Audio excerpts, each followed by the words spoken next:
Bonjour à tous. Je me présente, donc Benjamin Fischer, je suis conseiller formateur à la CITIM. Donc, ce que je vais vous partager aujourd'hui, en fait, c'est notamment lié à quand moi, à mon tour, j'ai cherché du travail, quand je suis arrivé au Québec il y a 13 ans. Probablement, comme beaucoup d'entre vous, je suis arrivé en me disant qu'il y avait un truc qui était super important pour ma recherche d'emploi, qui était même le truc capital qui allait m'ouvrir toutes les portes. Je pensais que c'était le CV qu'il fallait que je fasse au format canadien, québécois. Et puis là, finalement, je ne trouvais pas de travail et quelque part, j'ai fait comme une double découverte. Cette double découverte, c'est la chose suivante. Première chose, j'ai remarqué que mon CV, finalement, c'était quoi? C'était un bout de papier.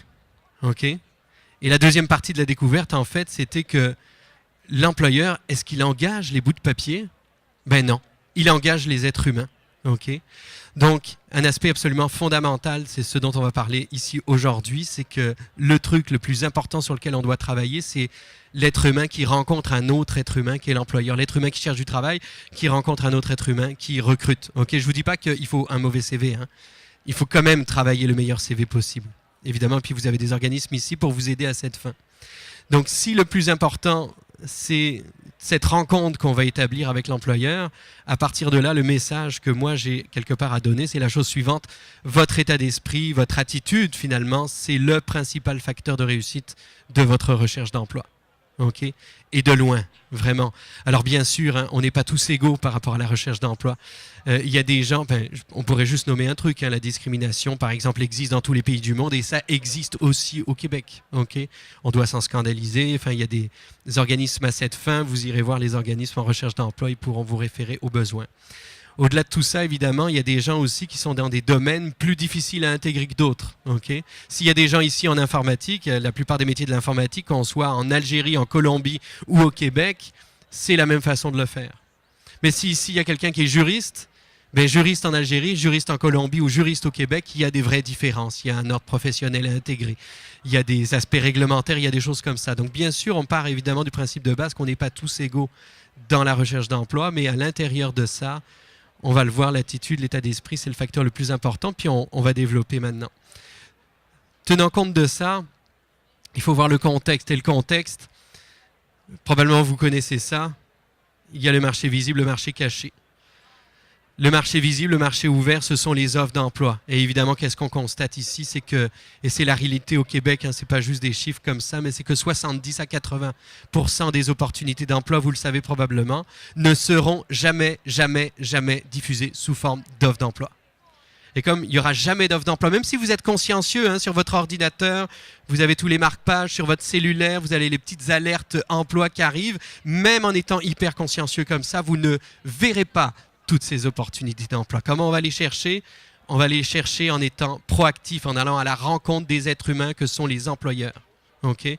On va quelque part jouer le rôle évidemment de journaliste d'investigation en quelque sorte. Okay?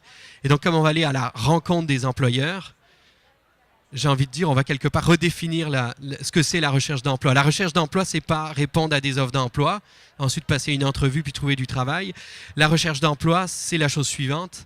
C'est faire en sorte que les employeurs qui soient pertinents, qui sont pertinents pour moi, les employeurs qui engagent pour des postes qui me font triper, pour des postes qui font du sens pour moi, pour des postes pour lesquels je me sens bon, je me sens compétent, mon travail, c'est de faire en sorte que ces gens-là me connaissent, de faire en sorte que ces gens-là, ils me connaissent, ils aient confiance en moi, de faire en sorte aussi qu'ils sachent que je suis disponible. Okay? Donc vous êtes quelque part dans ce vrai travail d'enquête. Donc, il va falloir se déplacer. Vous vous déplacez ici au salon. Donc, il faut parler au kiosque, hein, évidemment. Vous allez parler aux employeurs, vous allez leur poser des questions, vous allez décrocher votre téléphone, vous allez faire toutes ces choses-là. Donc, vous allez rentrer en contact avec eux pour faire en sorte qu'ils vous connaissent. OK? Et donc, là-dedans, il y a une étape, évidemment, bien importante. C'est de créer la relation humaine professionnelle de confiance. Et notamment dans un endroit comme ici, dans un salon de l'emploi, il y a un employeur, une fois, il me mimait les choses. Il mimait un petit peu comment les choses se sont passées avec des candidats qu'il a eus à son kiosque. Et il me disait, voilà, il y a des candidats, j'ai pas trop aimé. Ils arrivaient, bien poliment, ils faisaient la file au kiosque, il y avait des gens derrière eux. Ils arrivaient avec le CV dans les mains, rendus devant l'employeur, ils donnaient leur CV poliment en disant, par exemple, « Bonjour, Benjamin Fischer, je suis conseiller, formateur. Et voilà, puis là, il respirait un bon coup, puis il s'en allait. Puis là, l'employeur me dit, ça ne m'intéresse pas vraiment. Il respire un bon coup, pourquoi? Parce que pour beaucoup d'entre nous, on vient notamment à un moment donné de l'étranger, on vient de pays qui sont beaucoup plus hiérarchisés qu'au Québec. Et dans nos pays d'origine, l'employeur, souvent, il représente mon seigneur, l'employeur. Et nous, on est un petit peu ici, excusez-moi, je cherche du travail, tout ça. On a peur de déranger mon seigneur, l'employeur. Ici, considérez que vous êtes au même niveau. L'employeur, il va vous payer plusieurs dizaines de milliers de dollars par an. Vous avez des services à offrir en échange. Vous êtes un professionnel. Okay? Donc, l'employeur me disait, par contre, il y a des candidats, j'ai bien aimé. Et il me mimait comment les choses se sont passées. Ils sont arrivés devant lui, ils n'avaient même pas le CV dans les mains. Le CV probablement dans une pochette pas loin, en disant, voilà, bonjour, j'ai vu que votre compagnie, notamment, vous travaillez sur tel genre de choses. Ben justement, moi, mettons en France, j'ai travaillé sur le même genre de choses. J'aimerais savoir un peu plus comment vous faites ici. Ou je suis allé sur votre site Internet, j'ai vu qu'il y avait telle offre d'emploi. J'aimerais en savoir plus sur cette offre d'emploi-là. Est-ce que le poste est toujours ouvert, etc., etc. Donc, vous voyez, à chaque fois, une conversation s'engage. Okay? Une conversation s'engage et c'est cette conversation qui crée la relation. Et qui donne des chances de créer la relation de confiance. Donc, okay? Donc vous avez vu, hein, déjà là, on est en train de dire que parler à un employeur, c'est pas si compliqué que ça, franchement. Okay? Souvent, et moi le premier, j'arrivais au début en me disant, mon Dieu, qu'est-ce que je vais leur dire? Qu'est-ce que je vais raconter? Alors on va se calmer tout de suite. On n'a pas tant de choses que ça à leur dire, en tout cas au début. Pensez juste à avoir votre petit discours de présentation de vous-même, que vous allez faire et rapidement, vous allez surtout poser des questions. Poser des questions sur comprendre les besoins de l'employeur. Poser des questions sur comprendre comment vous allez rejoindre votre objectif professionnel. Dans un endroit comme aujourd'hui, vous êtes là pour créer des relations, poser des questions aux gens pour en savoir plus, comment rejoindre vos objectifs, pour en savoir plus sur les opportunités d'emploi aussi. Donc on essaye de s'enlever un petit peu de pression par rapport à tout ça. Okay? Et de poser les questions, les gens vont vous dire des choses qui vont vous aider à mieux répondre, justement. Et on se met dans la logique de « j'écoute pas l'employeur pour lui répondre, j'écoute l'employeur pour comprendre ce qu'il est en train de me dire. » Et plus on va comprendre, plus on va faire des bonnes réponses, plus il passera un bon moment avec nous. Le contexte de tout ça aussi, c'est le Québec. Dans un salon de l'emploi comme aujourd'hui, il y a beaucoup de gens qui ne sont pas originaires nécessairement du Québec. Donc, quand on veut créer la relation avec un être humain, tout l'aspect culturel, évidemment, vous le comprenez, est important. Alors, on va juste ici citer trois facteurs culturels qui ont tendance à distinguer le Québec par rapport à beaucoup d'autres pays. Il n'y a pas tout ici, mais pour simplifier, on va revenir à trois facteurs culturels importants. Le premier, on est ici dans une société moins hiérarchisée que d'autres, et donc dans une société moins hiérarchisée que d'autres, il n'y a pas comme dans nos pays d'origine des fois, quelqu'un derrière tout le monde pour dire quoi faire. Donc, on doit être capable tout seul de prendre un certain nombre d'initiatives. La notion d'initiative est absolument capitale. On me l'a reproché, moi, mon manque d'initiative dans ma première job au Québec. Okay? Il y a même une femme que je connais, elle a une petite compagnie, elle m'a dit, mes 3 meilleurs employés, c'est 3 immigrants. Mais, mon Dieu, qui manquait d'initiative au début. Okay? Donc l'initiative, c'est un truc qu'on va travailler et on peut le travailler dès notre recherche d'emploi. Si vous appliquez à des offres d'emploi, vous ne pouvez pas faire beaucoup d'efforts pour montrer votre initiative. Ce n'est pas écrire initiative sur un CV qui va montrer que vous avez de l'initiative. Par contre, si vous vous déplacez, si vous passez des appels téléphoniques, si vous êtes proactif en parlant aux employeurs ici, en leur posant des questions, par défaut, vous êtes de fait en train de montrer que vous avez de l'initiative. Et des fois, on a peur de passer des appels téléphoniques parce qu'on a peur que ça les dérange. Alors, on va aussi régler un petit point tout de suite, évidemment, c'est qu'on doit faire une différence entre déranger et le fait qu'on nous en veuille. Vous avez le droit de déranger l'employeur, bien sûr. C'est dans son intérêt, vous avez des belles compétences à lui offrir. Okay? Donc, vous pouvez le déranger. Il y a une différence entre déranger le fait qu'on vous en veuille, dans le sens où, imaginez, maintenant votre téléphone sonne, c'est votre meilleur ami qui vous appelle. Maintenant, là, il sonne maintenant. Il vous dérange, votre meilleur ami, parce que vous êtes occupé à faire autre chose. Est-ce que vous lui en voulez? Vous lui en voulez pas. Vous comprenez la nuance? Donc, vous allez appeler les employeurs, et c'est dans leur intérêt. Et si on vient d'une société hiérarchisée, on a peur parce qu'on a peur de déranger, on a peur de ces choses-là. Mais moi, j'aimerais que vous viviez d'une façon différente. Quelque part, si vous avez appelé des employeurs qui vous intéressent, mettez-vous dans le... Je vais être très exagéré dans ce que je vais vous dire. Vous ne le direz pas comme je le dis là. Je vais le dire pour vous faire sourire, pour que vous vous disiez, oui, il y a des approches qu'on peut avoir. Donc, vous allez appeler un employeur en lui disant, dans votre tête, vous ne le dites pas comme ça, hein, mais en lui disant quelque part, toi, monsieur l'employeur, tu as de la chance. Espèce de chance. Tu as de la chance que moi, je t'appelle aujourd'hui. Tu as de la chance que moi et mes compétences, on t'appelle aujourd'hui puis qu'on soit disponible. OK? Alors, on ne le fera pas avec ces terres un peu prétentieux que je vous ai montrés là, bien sûr. Mais je vous le dis pour vous dire, il n'y a pas Monseigneur, l'employeur, qui décide de tout. Il y a aussi vous qui êtes des opportunités professionnelles pour un certain nombre d'employeurs. Et juste en faisant ça, toute la question déjà de l'attitude dans ce que vous dégagez va être à votre service, à votre avantage. Donc, le Québec aussi, par rapport à beaucoup de sociétés, je ne veux pas m'étaler là-dessus, mais c'est une société d'action, de concret, de pragmatisme par rapport à d'autres pays qui sont des fois plus dans la théorie, l'intellectualisme, etc. Donc ici, par exemple, au Québec, vous le savez peut-être, les diplômes ont un peu moins d'importance que dans d'autres pays. Okay? Donc, tout ce qu'on peut faire pour montrer ces aspects-là, on le fait. Et enfin, la façon de communiquer est très importante. Le fond, et c'est pas juste lui qui est important, c'est aussi la forme, la façon de le dire. Okay? Donc on fait attention dans nos relations, dans nos façons de rentrer en relation avec les employeurs. Et notamment, on est dans des formes de communication qui vont être positives. Si on donne l'impression à l'employeur qu'on est là un petit peu en train de mendier un emploi, il n'a pas envie de nous engager. Okay? Je me souviens d'un employeur qui disait, en parlant notamment de gens comme moi, nouvel arrivant, qui cherchent du travail, il m'avait dit, il a passé des gens comme moi en entrevue, il m'avait dit, j'avais l'impression qu'ils étaient prêts à accepter n'importe quel job. Et effectivement, quand on arrive, qu'on est en recherche d'emploi, n'importe quel job qui touche de près ou de loin à nos compétences, ce serait parfait. Mais du coup, on ratisse large, et l'employeur, c'est exactement pas du tout ce qu'il veut, parce que lui, sa compagnie, il en est fier, lui, il veut quelqu'un qui veut cette job-là maintenant, pour qui ça fait du sens. Okay, donc notre anxiété, évidemment, elle est légitime, hein. On a besoin d'argent pour payer nos factures, pour manger. C'est hyper légitime. Mais il faut faire attention à ce qu'on dégage. Donc, on ne part pas dans tous les sens. On axe sur des objectifs professionnels qui font du sens. Si vous avez besoin d'accompagnement là-dedans, là-bas, au fond du salon, vous avez plein d'organismes pour vous aider. Vous avez notamment la CITIM où je travaille au kiosque 111. Et également en emploi, donc pas de conflit, pas de tension. Je ne m'étale pas là-dessus aujourd'hui, mais c'est des choses qu'on doit avoir en tête. Évidemment aussi, dans toute la façon de rentrer en relation avec un employeur, on est en train de parler, il y a tout l'aspect du non-verbal qui se dégage. Okay? Il y a peut-être des gens parmi vous qui connaissent ces chiffres-là. Quand un être humain parle avec un autre être humain, qu'est-ce que l'autre être humain reçoit? Vous le voyez, le verbal. Le verbal, c'est la retranscription écrite de ce qui est dit. C'est seulement 7%. C'est rien du tout. Okay? Donc le non-verbal est hyper important. Le vocal, c'est le ton de la voix, les E, les choses comme ça. Donc vous comprenez que même au téléphone, le non-verbal est hyper important. Donc il y a des petites choses à penser. Si vous devez appeler des employeurs, pensez bien à les employer à les appeler dans les meilleures conditions. Si vous les appelez depuis chez vous, je veux dire, on se lève, on s'habille comme si on allait travailler, quoi. Et on se met dans un bon état d'esprit. Okay? Donc si on a besoin d'être avec quelqu'un pour nous aider à le faire, ça peut aider. Donc le visuel aussi. Je vous donne un exemple, en fait. Tout simple. Imaginez, vous êtes les employeurs, je suis le candidat. Puis vous me demandez, Benjamin, est-ce que tu as le goût de travailler pour notre compagnie? Puis je vous réponds, oui. OK. Et puis là, vous me reposez la question, est-ce que tu veux travailler pour notre compagnie? Puis je vous réponds, oui. On voit que ça fait toute la différence. Le verbal, c'est la même chose, hein? C'est 3 lettres, O-U-I. Mais on s'en fout complètement. Vous le voyez là, enfin j'essaye de...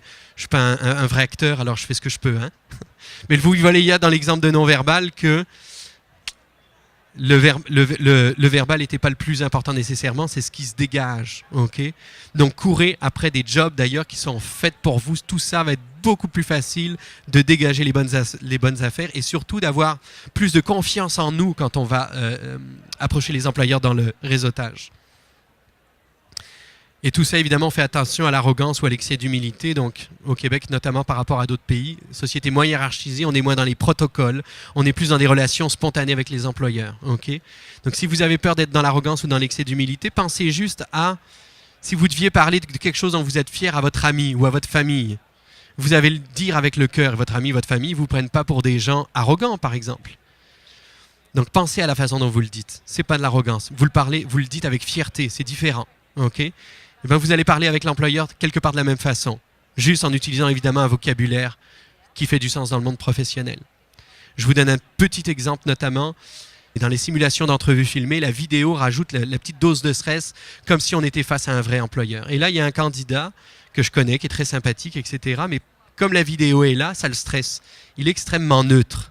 extrêmement neutre, il dégage quelque part rien d'impressionnant, ce qu'il est capable pourtant de faire dans la vie. Dès que je coupe la vidéo, d'un coup, il retrouve son sourire. Et puis là, il me dit, oui, quand je te disais ça, à un moment donné, c'était parce que ceci, cela, etc. Et là, je lui dis, ben voilà, tout ce que tu as fait avant, quand la vidéo tournait, j'ai pas vraiment le goût de travailler avec toi. Tout ce que tu viens de faire maintenant, avec ton sourire, avec une façon beaucoup plus fluide de m'expliquer les choses, là, j'ai le goût de travailler avec toi. OK ? Donc, pensez en tout cas à retrouver ce genre de contexte-là. Et dans la façon justement de présenter vos choses, dans la façon de les verbaliser, dans des pays plus hiérarchisés, des fois on pourrait avoir tendance à parler de la façon suivante, il fallait, j'ai dû, c'est comme si on subissait un petit peu les choses. Mais si on en parlait au positif, j'ai eu la chance de, j'ai pu, j'ai su, j'ai réussi à, etc. Pensez aux mots que vous utilisez. Vous comprenez qu'ici, les mots que vous allez utiliser vont engager un non-verbal qui va être beaucoup plus attrayant, qui vont donner beaucoup plus l'envie de travailler avec vous. Un exercice justement intéressant pour dégager ces bonnes choses, c'est ce qu'on appelle les réalisations. Les réalisations, vous pouvez y réfléchir maintenant, en ce moment, pendant qu'on y parle. Pensez à votre dernière expérience de travail la plus significative. Et pendant cette dernière expérience de travail significative, pensez à la chose qui vous a apporté soit le plus de fierté ou le plus de satisfaction. Utilisez le mot qui vous correspond le plus. Donc là, je ne suis pas forcément en train de vous demander d'utiliser votre tête, je suis en train de vous demander quelque part d'utiliser votre cœur. Okay? Pensez à ce qui vous a apporté un sentiment de satisfaction ou de fierté.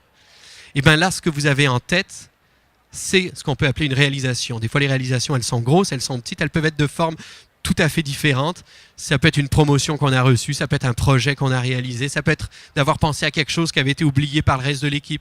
Ça peut être tout un tas de choses. Okay? Je vous en nomme un exemple, je me souviens d'une Congolaise, je m'en rappellerai toute sa vie de sa réalisation. Elle était en vente. Okay? Au Congo, on parle français. Avant de venir au Québec, elle est passée par l'Afrique du Sud où on parle anglais. Donc c'est parfait en vente. Dans un endroit comme Montréal, évidemment, il faut parler les deux. Et puis là, elle dit qu'en Afrique du Sud, notamment, je ne pense même pas qu'elle était en vente à l'époque. C'est là où elle s'est découvert son goût pour la vente.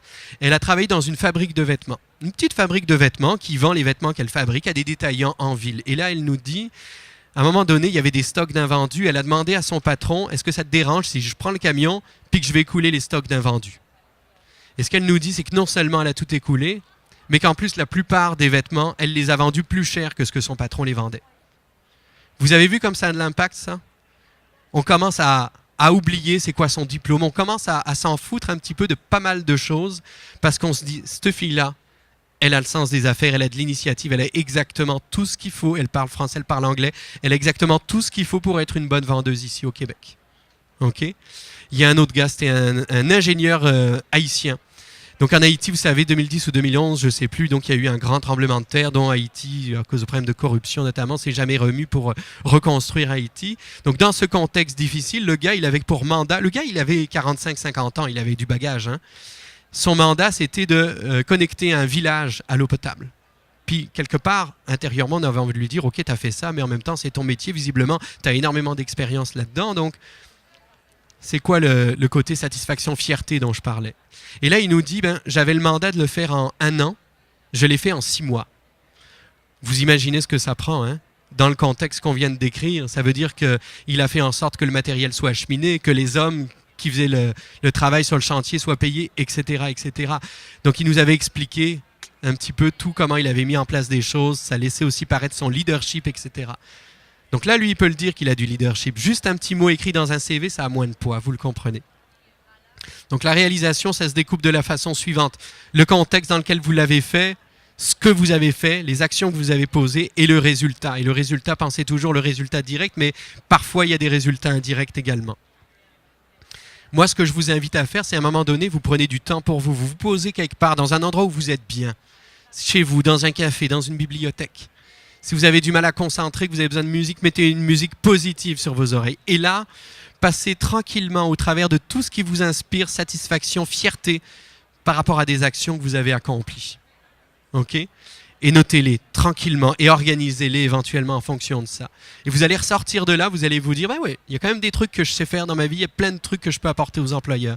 Demandez à quelqu'un de lire cette feuille-là, parce que cette feuille-là, au travers de la multiplication de ses réalisations, grandes ou petites, elle parle de vous. Elle va en dire beaucoup sur qu'est-ce qui vous caractérise professionnellement. Okay? Et si votre recherche d'emploi dure, vous la relirez, cette feuille. Vous la relirez parce qu'elle va participer à vous remettre dans un état d'esprit un petit peu plus positif parce qu'évidemment, ça rend anxieux facilement la recherche d'emploi. Et ces réalisations-là, au choix, vous allez pouvoir les intégrer si elles sont en cours dans un CV, dans une lettre de présentation ou en réponse à des questions lors de l'entrevue. C'est vraiment un super exercice à faire. Et vous allez voir aussi que quand on en parle, en général, on en parle avec un non-verbal qui va être positif. Et souvent, là, quand les gens font l'exercice des réalisations, je les reprends pour leur dire, rentre plus dans le détail concret. L'employeur, souvent, il dit, je ferme les yeux, je vais être capable de vous imaginer en train de travailler. Si vous êtes trop théorique, trop généraliste, on ferme les yeux, on ne voit rien du tout. Donc, pour les choses qui font du sens, on va dans les détails pour vraiment comprendre c'était quoi votre rôle là-dessus. Et à cet égard, d'ailleurs, il y a des pays, des fois, dans lesquels, et parfois c'est le cas en France, on a tendance à parler au « on » plutôt que de parler au « je ». Ça change tout, justement, en termes d'attitude, d'état d'esprit. Notamment quand vous parlez au « on est dans un peu un excès d'humilité. C'est bien l'humilité, c'est une belle valeur, on va la conserver, mais pendant l'entrevue, le « on », il laisse à penser qu'on ne sait plus, en fait, si c'est vous, si c'est votre équipe. Or, pendant l'entrevue, l'employeur, il est juste là pour vous engager, vous. Hein. Vous le savez, pas votre équipe. Donc, même si vous aimez le travail d'équipe, c'est important pour vous, c'est important qu'à un moment donné, on comprenne, et on doit parler au jeu pour ça, qu'est-ce que moi j'ai fait dans le truc, quoi. Qu'est-ce que moi j'ai apporté, quelle a été ma valeur ajoutée, quelle a été ma responsabilité à moi. Okay? Donc ça, il faudra être précis. Dans tout ce contexte-là aussi, évidemment, pour le créer plus facilement, cette attitude positive, cet état d'esprit positif, ça commence évidemment par notre entourage. On essaye au maximum de s'entourer de gens positifs et de gens qui croient en nous, qui croient en notre réussite au Québec. Okay? Les gens qui vont être plus négatifs, ça reste des très bonnes personnes, hein, je ne dis pas le contraire, mais parce que c'est des gens qui trouvent les choses peut-être un peu difficiles, etc., qui ont certaines limites aussi qui sont les leurs, mais pas forcément les vôtres. Donc essayez au maximum d'aller passer du temps et puis d'aller rencontrer des gens qui croient en vous, qui croient en votre réussite au Québec. Déjà là, on se met dans un contexte de réussite qui va être plus facile. Également, moi je me souviens par exemple une femme qui était en colocation avec sa coloc qui était assez un peu méprisante à son égard dans sa recherche d'emploi. Ben, la seule chose que j'ai commencé à lui dire, c'est déjà change de colocation. Mets-toi en colocation avec quelqu'un qui ne va pas t'apporter, je dirais, toutes ces énergies négatives, toutes ces énergies qui font douter de toi dans le mauvais sens du terme. Okay? Donc, passez votre temps auprès des gens positifs. Les gens négatifs, vous irez surtout les voir quand vous aurez trouvé le travail. Okay? Pour leur montrer qu'il y a des choses évidemment qui sont possibles. Au-delà de l'entourage, évidemment, tout ce qui touche à l'environnement, le logement, un endroit où on essaye de se créer des conditions anxiogènes supplémentaires. Si on n'a pas de travail, évidemment, on n'a peut-être pas de voiture, donc on essaye d'habiter dans des endroits où il y a des lignes de transport en commun qui soient efficaces. On va le voir après, on va voir l'agenda de la recherche d'emploi. On va voir un exemple d'agenda de recherche d'emploi et on va comprendre à cet effet-là qu'il faut être capable de se déplacer facilement autant que possible. Okay? Donc on essaye de s'installer dans un endroit qui fait du sens. Également l'action. L'action, c'est par là, j'ai envie de dire, qu'on voit, les gens qui vont décider d'y arriver. Okay? Parce que l'action, qu'est-ce que ça veut dire? Il va falloir sortir d'une zone de confort. La diapo d'après, je vous parle de la zone de confort. Donc, quelqu'un qui est capable de passer en action, de ne pas attendre, de le faire quand c'est le temps de le faire, parce qu'il y a un sens du timing aussi. Des fois, si on attend trop, l'occasion va nous passer à côté. Si on a peur d'appeler, ben oui, à un moment donné, il va falloir appeler, quoi. Je me souviens d'un Vietnamien. Il était extrêmement débutant en français. Il était tout ce qui est recherche, un peu laboratoire, etc. Un Français, mais vraiment de base. On s'est rencontrés, on avait rendez-vous dans mon bureau pour qu'il appelle, puis moi je l'écoute, je lui fais mes commentaires pour qu'il s'améliore. Je me souviens que ce matin-là, je me suis levé, quand je me suis dit que j'avais rendez-vous avec lui, quand j'ai vu que j'avais rendez-vous avec lui, je me suis dit, oui, ça va être difficile aujourd'hui. Et je suis sûr que lui, avant de venir, il s'est dit, mon Dieu, quel rendez-vous qui va être difficile parce que j'ai ces appels à passer en français et je maîtrise très peu le français. Et il a osé, il les a fait. Et évidemment, la plupart des appels n'ont absolument, mais zéro, rien donné. Sauf qu'à un moment donné, il appelle. Et il a eu énormément de chance. Mais évidemment, vous le comprenez, pour avoir de la chance, il faut avoir osé appeler. Okay? Il faut avoir osé appeler, avoir osé aussi se prendre un certain nombre d'appels qui n'ont rien donné. Et là, il tombe sur un gars qui lui dit « Je reconnais votre accent, vous êtes vietnamien ?» Il dit « Oui. » Et l'employeur dit « Eh, mais justement, moi j'ai travaillé déjà avec des... » Il était trop content de parler à un Vietnamien. Okay? Et du coup, il a eu un rendez-vous. Mais vous comprenez que pour obtenir ça, il faut oser poser des gestes qui nous font peur. L'action, la persévérance aussi. J'ai mis 1 an et 10 mois après mon arrivée au Québec pour trouver du travail. Okay, des fois, il y a des gens qui mettent encore plus de temps que ça. Donc, la recherche d'emploi, c'est pas une réponse après chaque CV, c'est pas une réponse après chaque appel, c'est pas une réponse positive après chaque entrevue. Donc, c'est tout ça qu'on va faire et au bout d'un moment, ça va déboucher. Il y avait un Tunisien une fois qui était responsable d'un centre d'appel en Tunisie puis qui racontait que ses employés, je ne sais pas ce qu'ils vendaient, mais en tout cas ses employés devaient faire signer 2 contrats par jour. Et pour faire signer 2 contrats par jour, ça pouvait leur prendre 200 appels téléphoniques. Vous pensez bien donc que ces gens-là, ils ne se disaient pas à chaque fois, genre aujourd'hui j'ai eu 198 échecs. Non, ils se disaient j'ai eu 198 tentatives et mettons 2 réussites. Ok ? Donc nous, on va être aussi dans cette espèce de persévérance en se disant que chaque CV qu'on envoie ou chaque entrevue qu'on passe pour lesquelles il n'y a pas de retour positif, ce ne sont pas en tant que tel des échecs, ce sont des tentatives, des expériences sur lesquelles on va se positionner pour s'améliorer. Juste en termes de persévérance, je pourrais vous parler d'un gars qui s'appelle Rachid. Il était dans un cas assez compliqué. Rachid, il est ingénieur civil. Aujourd'hui, Rachid, tout va très bien pour lui. Il travaille ici, il est ingénieur civil en structure, tout va très bien pour lui. Il a la job qu'il voulait. Il a le salaire qu'il voulait avec. Tous les ans, il peut amener sa famille en vacances dans son pays d'origine. Tout va très bien pour lui. Rachid, il a mis 3 ans et demi pour trouver du travail. Mais j'ai envie de dire, vraiment, ça en valait la peine parce qu'il a fini par y arriver. Rachid, il vient d'Algérie. Aujourd'hui, sans doute que Rachid, il pourrait nous dire qu'il en connaît d'autres d'ingénieurs civils algériens qui sont retournés en Algérie faute d'avoir trouvé du travail ou qui exercent aujourd'hui des métiers qui ne sont pas ceux pour lesquels ils étaient venus. Okay. Rachid, en plus, pas de bol. Il arrive en 2012, c'est la crise dans la construction. Il n'y a plus d'emplois parce qu'il y a une commission Charbonneau, la corruption, etc. Beaucoup de postes, de projets qui ont été gelés. Donc il se retrouve en concurrence avec plein d'ingénieurs et de techniciens qui étaient en emploi quelques semaines ou quelques mois avant, ici au Québec. Vous imaginez bien qu'en Algérie, par exemple, on ne construit pas les immeubles, il n'y a pas les mêmes réglementations qu'ici. Donc lui, il ne fait pas l'affaire par rapport aux autres de ce point de vue-là. Okay. Donc c'est le premier point. Rachid aussi, il vient d'Algérie. Peut-être qu'il y a certains employeurs qui peuvent se dire est-ce que c'est sérieux ce qu'on fait en Algérie, etc. Les ingénieurs, les employeurs qui malheureusement feraient preuve peut-être d'un petit peu de discrimination. Mais bon, loin de là, tous les employeurs ne sont pas comme ça. Bien sûr, Rachid, il s'appelle Rachid du coup, il ne s'appelle pas Benjamin par exemple. Okay. Il y a une étude qui montre que peut-être c'est plus difficile d'accéder à l'entrevue si tu t'appelles Rachid que si tu t'appelles Benjamin. Mais Rachid, il s'en fout. Il a continué, il a persévéré. Rachid, il y avait autre chose. Rachid, il avait des appareils auditifs aux oreilles. Il a des problèmes d'audition. Dans une conversation à 2, ça va très bien. Mais quand il y a du brouhaha partout, c'est compliqué pour lui. Donc sur un chantier de construction, c'est même dangereux pour lui. Donc déjà, ça le limite énormément pour les postes. Et c'est pas tout. Rachid, quand on fait la simulation d'entrevue avec le stress de la vidéo, qu'est-ce que ça fait son stress? Ça le fait bégayer. Il bégaye. Là, je me dis, finalement, en fait, je m'en voulais un petit peu parce que j'y ai moins cru que lui, quoi. Dans ma tête, c'était s'il trouve n'importe quel job en génie civil, ce sera déjà bien. Non, Rachid, il a décidé d'être ingénieur en génie civil et il est aujourd'hui ingénieur en génie civil. Ça a pris longtemps, mais on a parlé de l'action avant. Il a persévéré, il a été en action tout le temps. Il a été à l'écoute des stratégies, il a posé les gestes à poser. Il est retourné à un moment donné 6 mois aux études pour aller compléter les choses sur lesquelles il y a des différences entre l'Algérie et le Québec en génie civil, etc., etc. Il a fait son réseautage.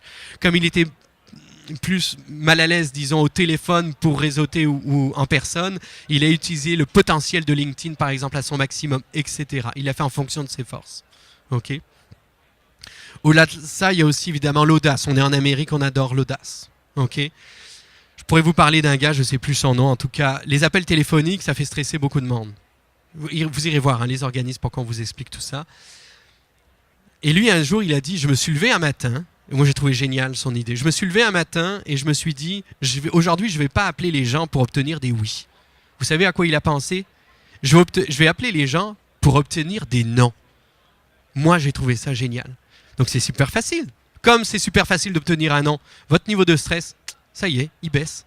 Et donc, il appelle un employeur, puis là, qu'est-ce qu'on lui dit au bout du fil? Non, je ne veux pas vous rencontrer, ça ne m'intéresse pas.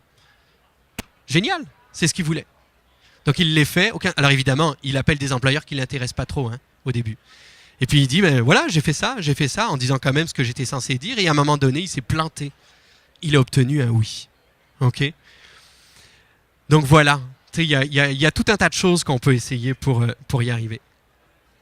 Chacun est exceptionnel aussi. Là, je reviens ici aux objectifs professionnels. Dites-vous que tout le monde Il y a un moment donné, on se dit, il y a un type de tâche et un type de contexte dans lequel j'exerce cette tâche où je me sens la bonne personne au mode endroit, où je me sens compétent, où je ne vois pas le temps passer, où je suis à mon aise, j'ai un sentiment de compétence, etc. Donc à partir de là, notamment, essayez évidemment d'orienter votre recherche d'emploi et votre discours aux gens que vous rencontrez un petit peu dans ce sens-là, parce que vous serez sur un terrain de confiance et donc tout ce que vous allez dégager va être, de ce point de vue-là, plus positif. Donc essayez d'identifier les employeurs et les jobs qui vont vous offrir un maximum de ce moment-là, de ce genre de moment-là dans lesquels vous vous sentez en confiance, compétent, exceptionnel quelque part. Évidemment, la recherche d'emploi, c'est aussi de se donner du temps. On va passer par des hauts, par des bas. Ça peut prendre des mois. Ça peut prendre, je vous ai dit, moi, ça m'a pris 1 an et 10 mois. Okay, donc, on sait qu'on va passer au travers de périodes difficiles parfois. L'idée, évidemment, c'est surtout dans ces périodes-là de contacter notamment des organismes.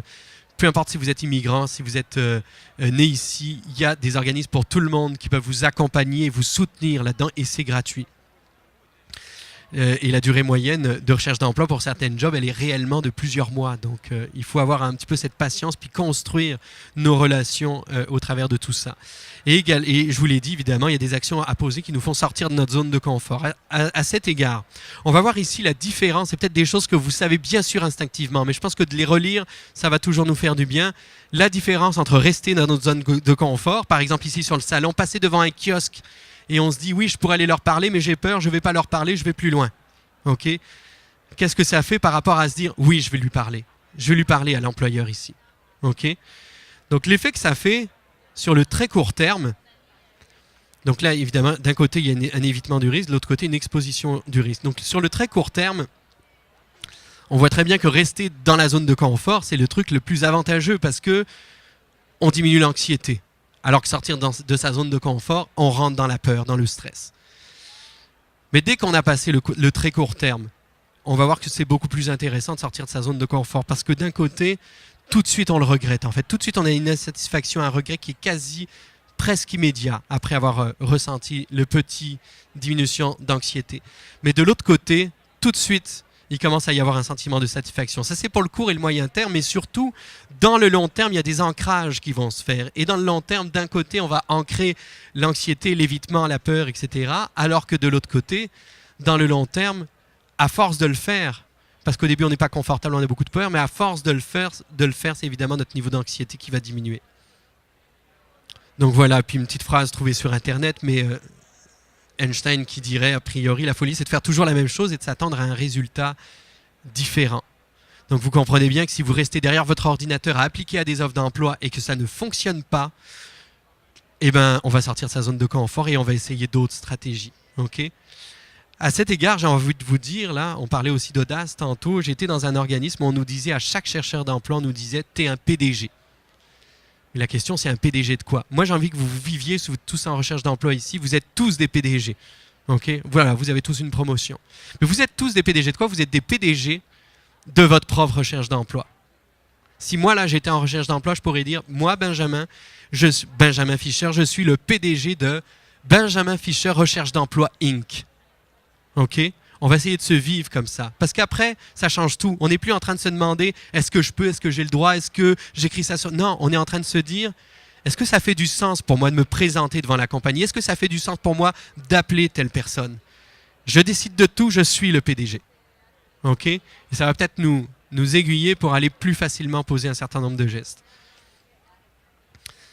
Évidemment, quand on arrive aussi là, à l'intention, surtout de ceux qui arrivent d'un autre pays notamment, on peut avoir tendance en arrivant au Québec, puis l'anxiété de la recherche d'emploi nous faire un peu perdre confiance en nous. Donc on va essayer de trouver le bon ajustement entre se remettre en question et se remettre en cause. Se remettre en cause, c'est penser qu'on ne vaut plus rien. Mais se remettre en question, c'est l'adaptation nécessaire du fait qu'on arrive peut-être dans un nouvel environnement, qu'on a peut-être des choses à aller chercher, à combler par rapport à d'autres candidats. Et donc de faire d'aller chercher les bonnes compétences et les bonnes choses qui nous manquent. Et un peu lié à ça, du coup, dans cette recherche d'emploi, on va essayer de faire la distinction entre deux choses, les choses qu'on peut changer et les choses qu'on ne peut pas changer. Si on ne fait pas le deuil qu'il y a des choses qu'on ne peut pas changer, on va rester beaucoup dans la frustration. Donc on essaye de faire le deuil qu'un certain nombre de choses, nous, tout seuls avec nos petits bras, dans la durée de notre recherche d'emploi, on va essayer de faire le deuil qu'on ne puisse pas les changer, mais par contre, on va se concentrer sur ce qu'on peut changer. Et en général, qu'est-ce qu'on peut changer? Ben, finalement, c'est nous-mêmes. Alors c'est sûr, des fois c'est confrontant. Mais c'est malgré tout là où on va mettre des efforts. Et encore une fois, il y a du monde qui peut vous accompagner en ce sens. Plein de petites choses là qu'on va énumérer pour se positionner avec une bonne attitude, on va dire, dans la recherche d'emploi. La première ici, ce sont nos modes de pensée qui décident si nous allons réussir ou échouer. OK? Ça a énormément d'influence. Tantôt, je rencontrais quelqu'un là au kiosque qui me disait « Je suis nul en entrevue ». Il m'a rapidement dit ça. Mais moi, je lui ai dit « Je ne suis pas d'accord avec toi.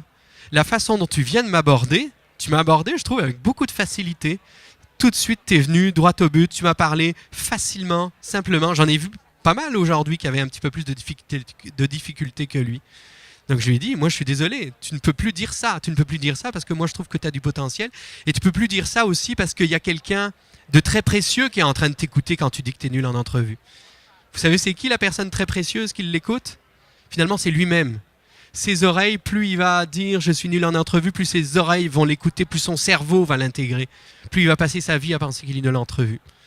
Moi, je pense que le gars, il a un très bon potentiel en entrevue, très sincèrement. Pensez aussi au pilote de rallye, ok? Parce que des fois, le pilote de rallye, là, il arrive, il y a un virage très serré. D'un côté, il y a des arbres, de l'autre côté, il y a un ravin. Si on arrive et qu'on a peur, tout simplement, on concentre notre énergie soit sur les arbres, soit sur le ravin. Le ravin, parce qu'on a peur de se prendre soit les arbres, soit le ravin. On se concentre là-dessus. C'est quoi le résultat? C'est que probablement, on va se taper soit les arbres, soit le ravin. Le pilote de rallye, qu'est-ce qu'il fait? Il n'est pas inconscient, il sait très bien que les arbres et le ravin sont là. Sauf qu'il décide de mettre son énergie, sa concentration sur où est-ce que ça va passer et comment ça va se passer. Et il se concentre uniquement là-dessus. Et du coup, il se donne toutes les chances de réussir. Donc moi, je vous invite à faire pareil. On a tous plein d'obstacles dans notre recherche d'emploi. Certes, on ne doit pas les ignorer, mais on essaye aussi de canaliser notre énergie sur c'est quoi les possibilités d'y arriver, les stratégies qui vont nous permettre d'y arriver. Également, donc dans la logique, je ne vais pas m'étaler ici, mais dans la logique du fait qu'on est le PDG de sa propre recherche d'emploi, on décide de nous-mêmes. Quelque part, on n'a pas à se poser la question, est-ce que je peux rappeler l'employeur? Pensez, si la relance vous semble légitime, vous allez rappeler. On n'a pas à se poser la question, est-ce que je peux écrire ça sur mon CV? C'est à vous de décider, c'est votre CV. Le CV, c'est un outil marketing, c'est une publicité. Si vous décidez que pour vous, ça fait du sens de l'écrire sur votre CV, ben écrivez-le. Après, vous pourrez venir vers des gens comme moi pour se dire comment on l'écrit, de quelle façon, je le mets au début, plus à la fin, etc.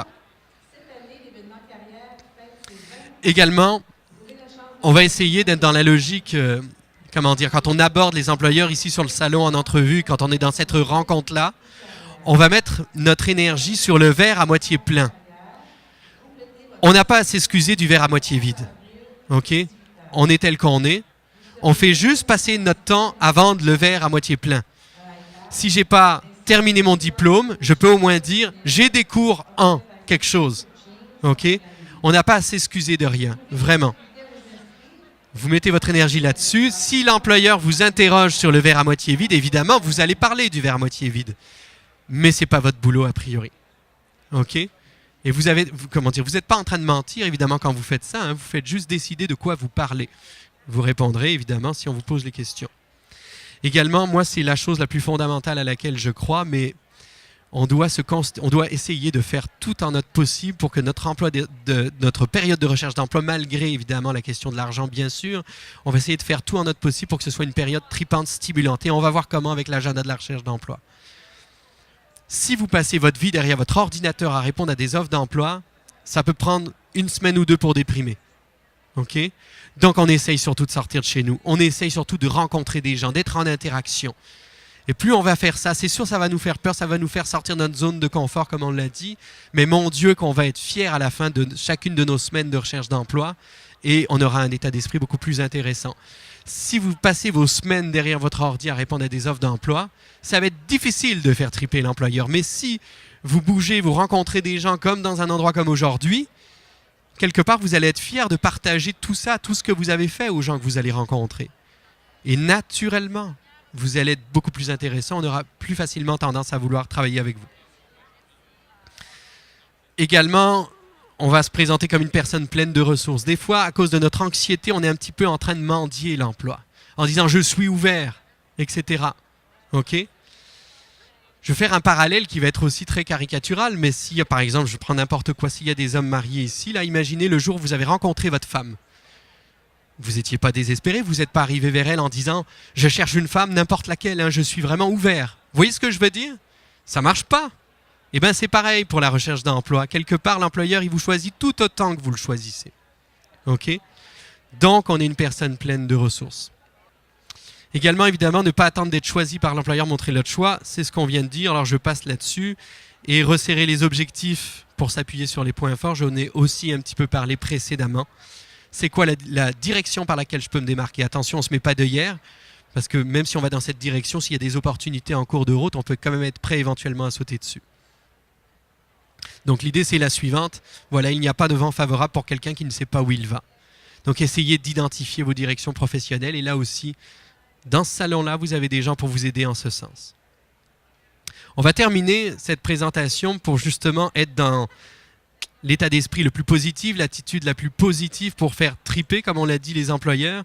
À quoi peut ressembler un agenda de recherche d'emploi? Justement pour prendre soin de cet état d'esprit-là. Donc, on l'a vu, la majorité des jobs, il n'y a pas d'offre d'emploi. Donc, on n'a pas besoin de passer une majorité de notre temps à faire des candidatures. Ce que je vous présente ici, c'est un exemple. À vous de l'ajuster. Les quantités peuvent varier. OK?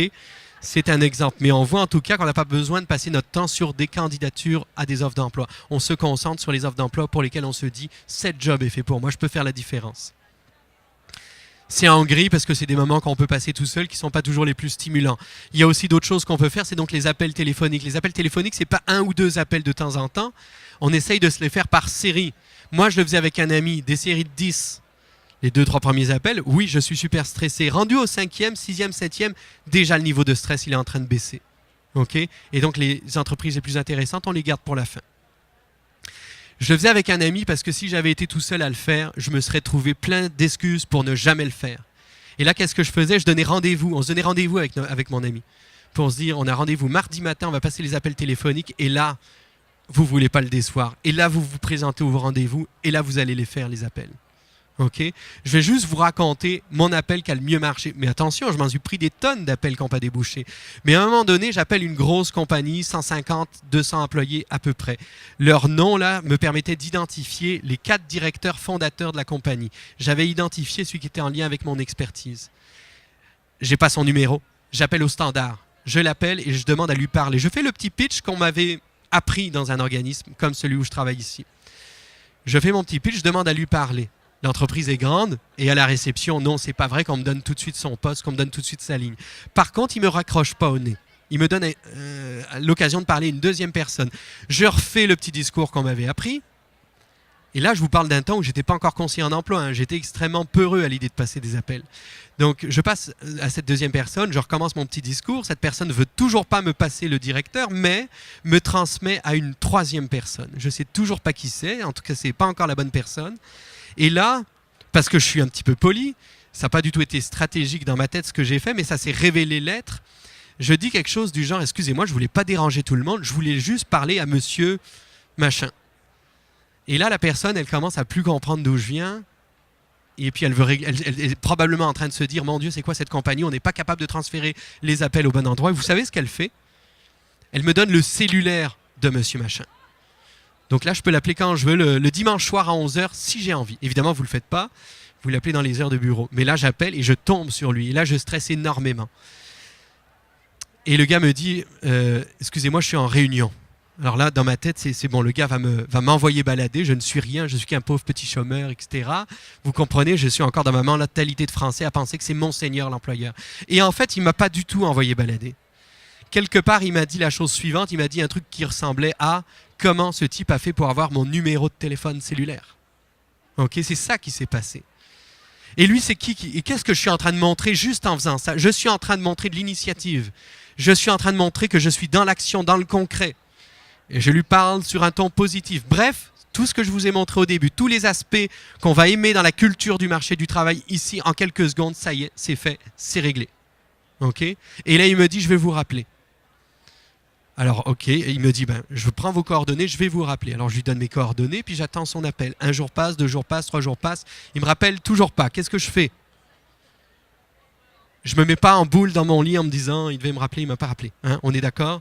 Donc, je le rappelle. Donc, si des employeurs vous disent qu'ils vous rappellent, il va falloir qu'ils assument. Parce qu'à un moment donné, s'ils ne vous appellent pas, vous allez rappeler. On est d'accord avec ça? Toujours. Vous les rappellerez évidemment poliment. Je l'ai rappelé quelques jours après en lui disant « Comme il était prévu qu'on se reparle, je me permets de vous appeler aujourd'hui. » Comme ça, vous ne le faites pas trop culpabiliser. Puis là, il me dit effectivement « J'avais pas le temps, désolé. » Puis là, on a fixé un rendez-vous. OK? Donc je vous le dis bien sûr, là on se dit mon Dieu que Benjamin tu as eu de la chance. Oui mais j'ai eu de la chance parce que je ne vous parle pas de tous les appels qui n'ont jamais débouché. Et il y en a eu évidemment beaucoup. Autre chose qu'on peut faire dans la recherche d'emploi, et j'ai bientôt terminé après, c'est sortir de chez soi et d'être en contact avec du monde. Si par exemple vous n'êtes pas très bon en anglais, ben pourquoi pas d'aller suivre des cours d'anglais. Là vous allez rencontrer d'autres étudiants du cours d'anglais qui ne sont pas juste étudiants, qui connaissent aussi peut-être certains aspects du marché du travail qui pourraient vous être utiles, etc. On va se déplacer à des 5 à 7, des conférences ou des salons de l'emploi. Si on était dans un organisme pour faire de la recherche d'emploi, on va essayer de continuer à se voir avec les autres personnes qui sont en recherche d'emploi pour faire le point dans un café par exemple, pour se partager les bons coups, pour partager nos difficultés, se faire aider par les autres, pour se faire relire nos CV, etc. On va aussi passer des appels téléphoniques pour obtenir notamment ce qu'on appelle des rencontres d'information. Parce qu'on ne rencontre pas forcément l'employeur pour directement lui mettre notre CV sous les yeux. Je vais reprendre l'exemple de tout à l'heure, du gars marié là. Imaginez que le gars n'est pas marié, il cherche une femme. Sa stratégie, c'est il marche dans la rue. Dès qu'il trouve une femme intéressante, il lui demande est-ce que tu veux te marier? Mesdames, aujourd'hui en 2019, est-ce que ça marche? Je ne suis pas sûr. Et là, son ami va lui dire mais tu sais, il faudrait commencer à parler avec elle, peut-être l'inviter à prendre un café, etc. Et à un moment donné, oui.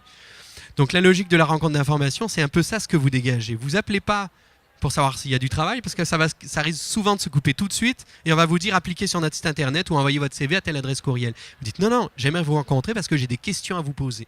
Est-ce que vous auriez ne serait-ce que 15-20 minutes à me consacrer? J'ai quelques questions précises à vous poser, ça fera une grande différence pour moi dans ma recherche d'emploi ou pour rejoindre mes objectifs de carrière, etc. Je ne vous dis pas que ça marchera à chaque fois, mais à force d'essayer, vous allez vous créer des rendez-vous.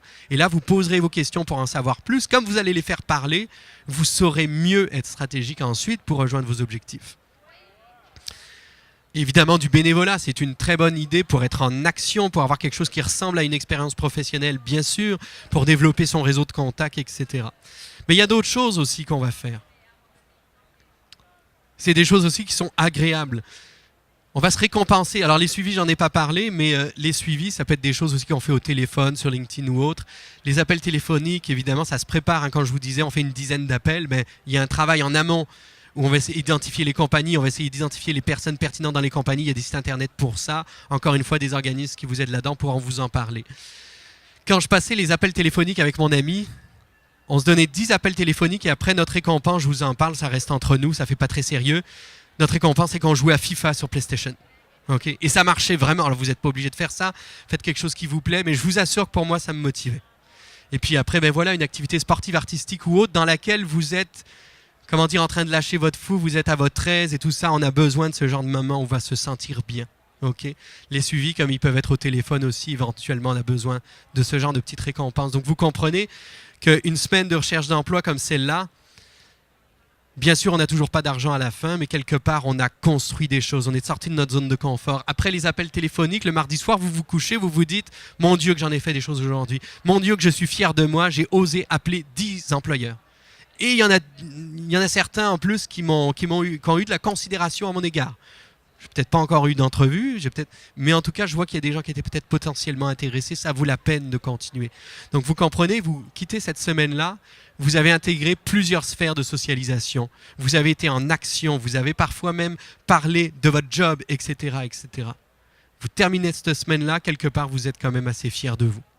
OK? Donc, on va essayer de se construire avec ce genre de choses, finalement, l'attitude positive qui va nous permettre d'être beaucoup plus efficace et, j'ai envie de dire, dans plus de plaisir pour rejoindre nos objectifs d'emploi. Donc voilà, c'était un petit peu ça le message que j'avais à vous passer ce soir. Donc je vous remercie beaucoup.